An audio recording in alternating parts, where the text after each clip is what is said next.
The next location your investigators will go to in the Horror on the Orient Express is Paris. There, you'll do more research on simulacrum, uncover a strange death in an asylum, be exposed to horrors that happen inside the depths of the catacombs, and eventually uncover the first piece of the simulacrum and be exposed to the baleful influence. So keepers, grab your roses, massage your left hands, and be ready for some mind-tingling fun. Because today, we will be discussing the second main adventure in Horror on the Orient Express. Les Fleurs Du Mal. Let's do this. This adventure introduces the first research-heavy portion of Horror on the Orient Express. In it, the investigators are essentially left to their devices when they arrive in Paris due to the guidance of Beddoes' note from the previous adventure, Dancers in the Evening Fog. This means the investigators are going to be throwing out a whole bunch of library use skill checks and social checks to deal with all the bureaucratic Nazis of Paris, as well as the many interesting NPCs they'll meet along the way. For example, the first place the investigators, especially seasoned COC players, will go to is the famous library in Paris, Bibliotheque Nationale. And by the way, my French is absolutely terrible, so you will expect me to say things wrong, but I will try my best. Anyhow, if the players are confused on where to go, it's always best to first off point them in the right direction or ask them where would the characters like to go first? Who do they ask questions about? Maybe you could pull to many of the traveling companions or strangers on the train, or you could just let your players go where they see fit. While yes, they are on a timeline, you need those low points. Horror and tension is not as powerful without downtime to recover and bond and get attached to the characters, as well as get attached to this sense of safety. So if players want to go to the Eiffel Tower or the National Opera in Paris, just let them. But at some point, they will have to get started doing research, and if they don't, well, I'm sure you could find ways to force them to do that. When they do get to the library, there are many hooks that will become important throughout the Orient Express, and especially in the upcoming scenarios. For instance, the library gives you access to Fenelik's past via some of the handouts. It mentions the Devil's Simulacrum or the Devil's Similaire that is kept in Venice, which will be important later on. This also can lead players to the Charenton Asylum, which holds valuable information on one of the towns outside of Paris, which will be important to finding the left arm of the simulacrum in this scenario. But there is one major issue with all of this research in this adventure. The bureaucracy and how long it takes to get information can drag players on. How they get information is going to be their biggest struggle, especially if you are a group of investigators who aren't skilled for that. Number one, they have to figure out how to get into the Bibliotheque Nationale. And Bibliotheque Nationale just can't be entered by anyone. There's bureaucracy involved. Now, they could A, be a wealthy individual, B, have connections in academia, or C, be researchers from the British Library. But if they aren't any of that, then it's going to be difficult, but not impossible. So keepers, keep that in mind when you're running this. Know what access that your players will have to particular resources. 2. They'll have to translate the diaries and articles that were written in French. And this is where the book suggests Remy Vanheim, or a research assistant, or a fellow investigator who speaks French will prove helpful. And 3. There's a little time cost to research as well. The book specifies that doing research takes time, which aligns with the rules of the game since library use, as stated, marks several hours of continuous search.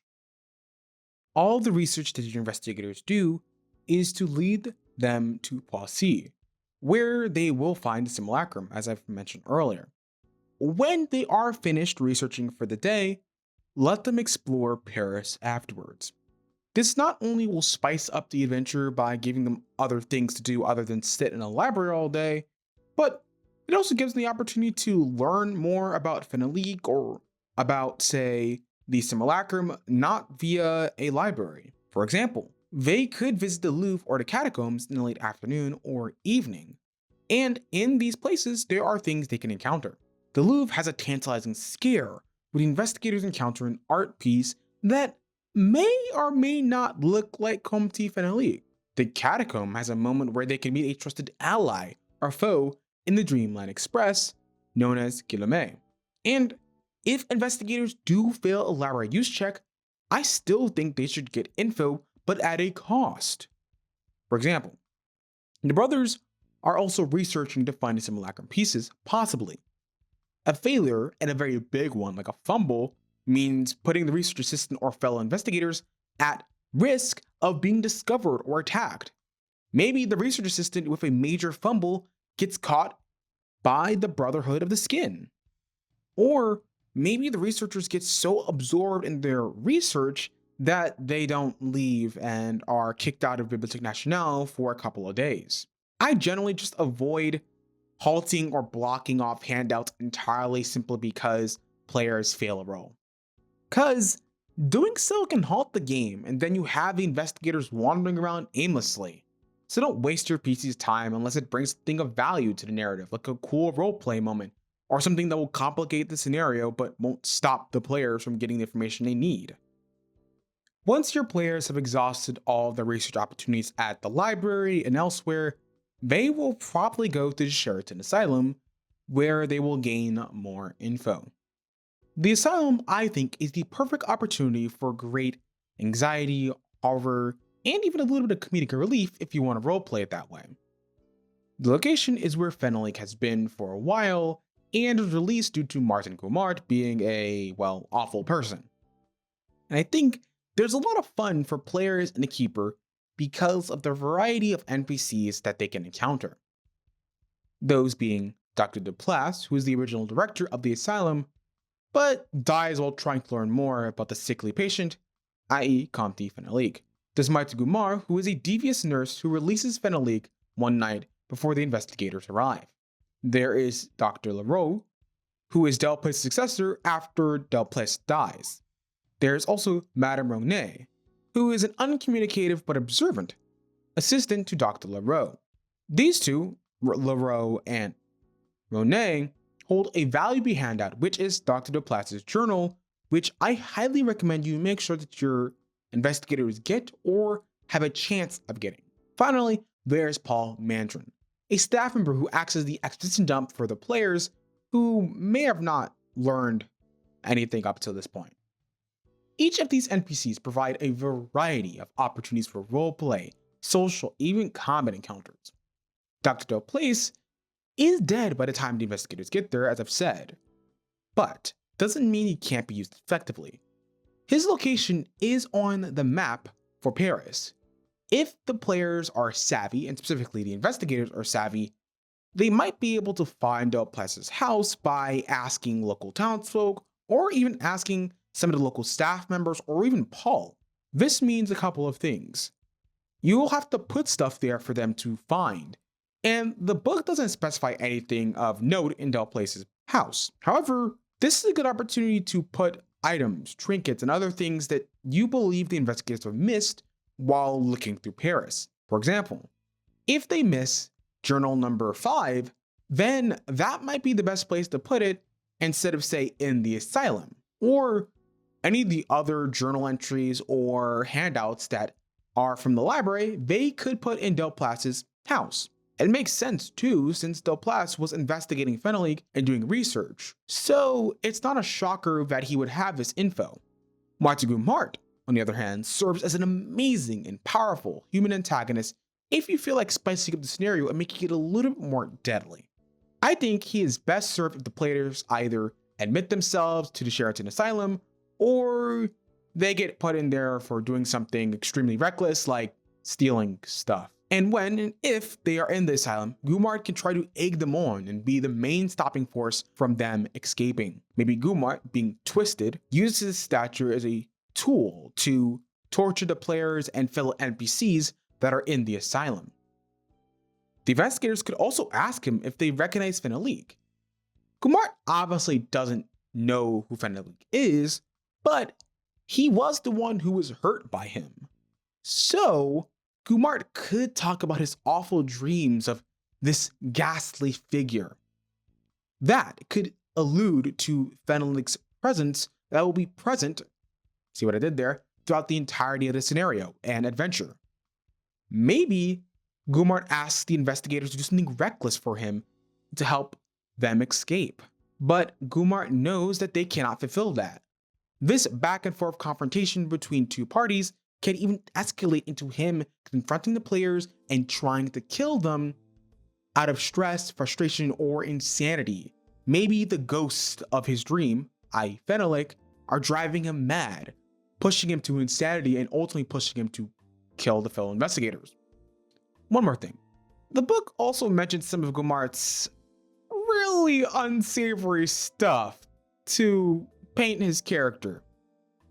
All I'm going to say is, I don't think you need any of that. And in fact, I'd recommend you remove any and all essay material unless the players and y'all have agreed that you are comfortable covering that topic. Dr. Leroux is a conservative man, hard to break and very, very, not mean, but very matter of fact.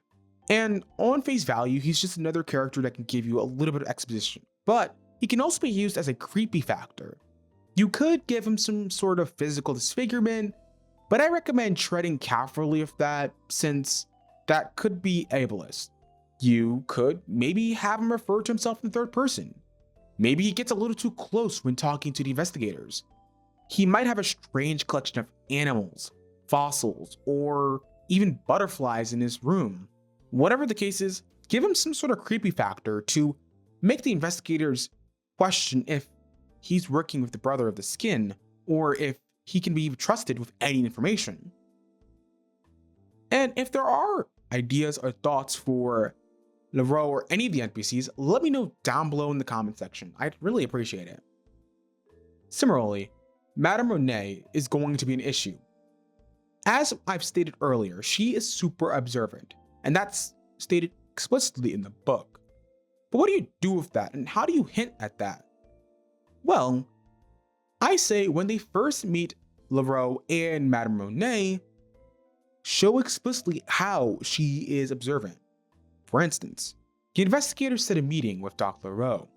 One of your investigators, maybe the more physically rough type, got into a big confrontation with a couple of bullies or the brother of skin, and they may have a small dribble of blood on a cuff of their shirt or pants leg.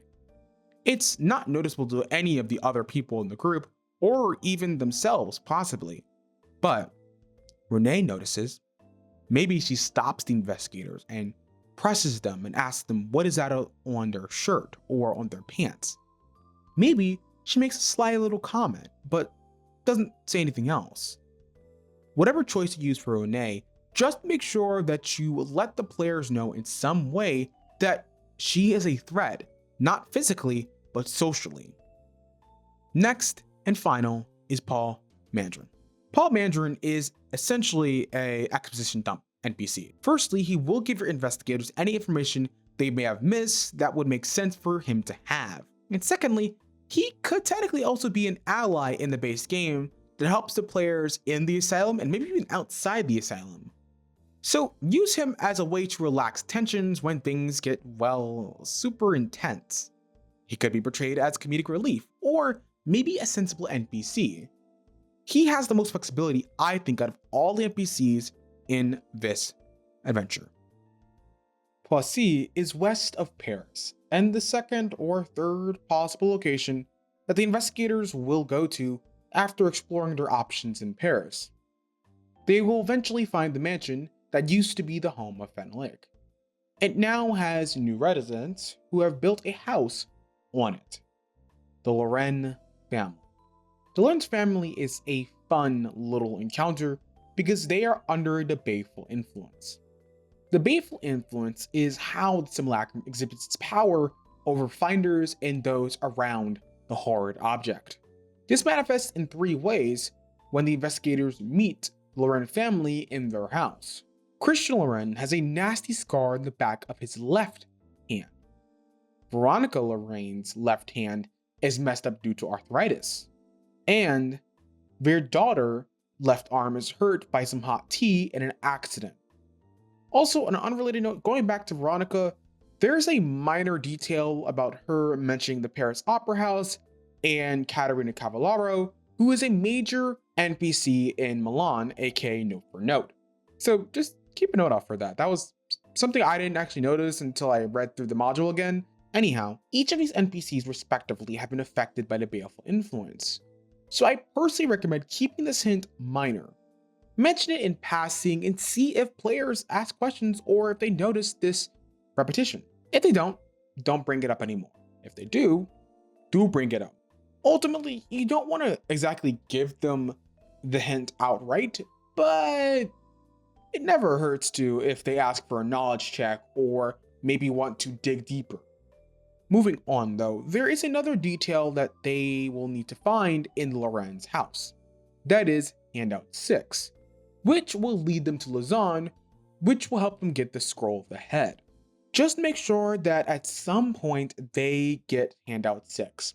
Maybe Christian Loren gives it to them, maybe they sneak upstairs and grab it. Whatever the case is, just make sure that they get it, because that's going to be important for the next part. Finally, there is a Fenalik encounter. The daughter saw a boogeyman, quote unquote, out her window. This boogeyman is obviously Fenalik, who has his eyes on the investigators. The book states that he is toying with them. I did not include this that explicitly in the game. It felt a little too obtuse and strange. Fenalik is a cruel person, so it does make sense, but why would he do that or try to reveal himself to them when he's trying to keep a low profile? Maybe instead of that, Fenalik might leave a dead animal in the daughter's room, or leave a dead carcass of some sort of creature in the daughter's room, or in the garden or backyard. I think being a little bit less explicit about a boogeyman gives an edge of terror that you wouldn't otherwise get if you were more explicit, like a boogeyman or him just crawling across the window when the investigators aren't looking. Once the investigators have gotten handout 6, maybe encountered Fenalik, and maybe observed the strange behaviors of each of Lorenz's family, they're going to start investigating the premises, which means they're going to eventually find Fenalik's cellar/basement.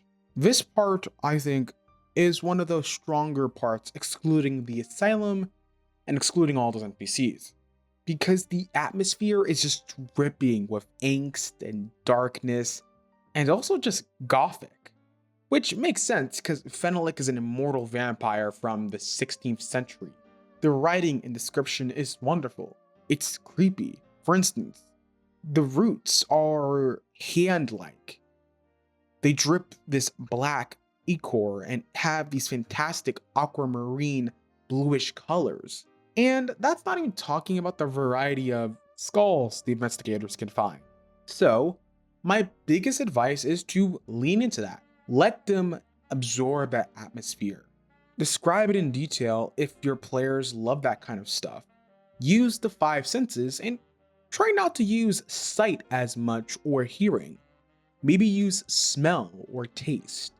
For example, as your investigators delve into the cellar, they smell an earthy scent, but it's slightly sweet and makes their eyes water. You start to get chills. One of your left arms ache as you proceed through the roots. Wherever you're going, you feel like you're in the right direction, but in the wrong place. That is something I just created off the top of my head. Now, once the investigators find the left arm, be sure to write down who has it. This will be important for the baleful influence and also for keeping track of who has what as they start to grab items. From there, they now have a few things to attend to: the ever-growing presence of Fenalik, the baleful influence, as well as a hint, aka handout 6, to next puzzle piece, i.e. going to Lausanne. But I'm sure some of you are thinking, Blurty, what about your players? What did they get up to? And well, many of what I just described earlier went down exactly as I mentioned. I changed some of the NPC's artwork, and There were some events that were slightly different, but for the most part, everything that I mentioned, from the incident to Guillemets, the incident in the Louvre, and all of that happened. However, there was one thing that happened that I was not expecting. When the investigators were trying to get Delplace's journal entry, they failed big time and got caught. So, Dr. Leroux, being the lovely gentleman he is, called his orderlies and locked them away under suspicion of mental insanity. So, the group met Guillemart, who clearly had a hold on the asylum. He offers the group help. At first, they think they could escape by themselves, but they realize quickly that they're going to need the assistance. They don't know anyone, so they begrudgingly take Guillemart's help. So that night, Guillemart and his lackeys help them out of their cells. Afterwards, the group head to a nearby office where all their stuff is and where the journal is. Faye and Patrick decide upon a distraction as they crawl through the walls, getting their stuff in the process. But Guillemart doesn't care for their sneaking. He really had zero interest in the whole plan. That could be seen when the investigators are about to finally get into Delplace's journal, or grab it, that is. Guillemart murders a guard who was knocked out in cold blood. The investigators watch as the life of this guard is choked out in front of them. They both roll sanity checks, and I believe at that time one of them failed, and afterwards Guillemart turns his attention to the investigators. Patrick and Faye know that this guy is not mentally well and means to do harm simply because of his predisposition, as we'll call it. And admittedly, I was not expecting the group to do well in this encounter. I actually expected them to get pretty injured or banged up, but somehow managed to get through. Nevertheless, they managed to surprise me with one successful hit and one crit. Mind you, these were in consecutive rounds, which meant he went down pretty fast. Faye missed, but we're not going to talk about that. Nevertheless, I was absolutely floored. From there, I just let them escape because nothing could beat what just happened there. Overall, this Fleurs Du Mal is not a deadly session at all. Yeah, can there be dangerous parts? Of course, but your investigators are likely not going to die from this scenario.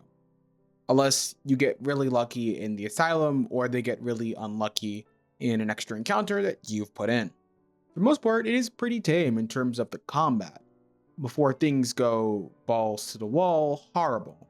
But I do appreciate how it is slowly building tension between all the investigators. The use of having Fenwick be a constant presence is scary. Also, having some minor antagonists spices up the scenario and gives players more options in terms of just investigating in a library. Plus, it introduces characters like Guillemets and Cavallero, who will play an important role in their respective sessions. So, Les Fleurs Du Mal is a solid adventure, and for my group, we split it to 2 sessions. I recommend taking your time since there are a lot of moving pieces and NPCs in this scenario. So for new keepers, write down what NPCs are in this scenario, and use my helpful handout, which will be down below in the description box.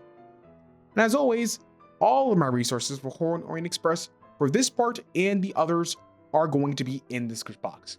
So feel free to find all of that down there. Also, if you like this content, feel free to like, subscribe, and comment about anything and everything OT. Furthermore, feel free to support me on Patreon and Coffee over here. Finally, a special shout out to my Patreon supporters, Harrison Parker and Paul Volpe, continued contribution. You keep the channel running, and I appreciate all the help that you could give me if you can. In the next part, we're going to be going over the Glazon scenario and all the things that I encountered and how to improve it. So, as always, I'm your average everyday queer host and keeper of arcane lore. Blurry disposition, y'all awesome day. Ciao.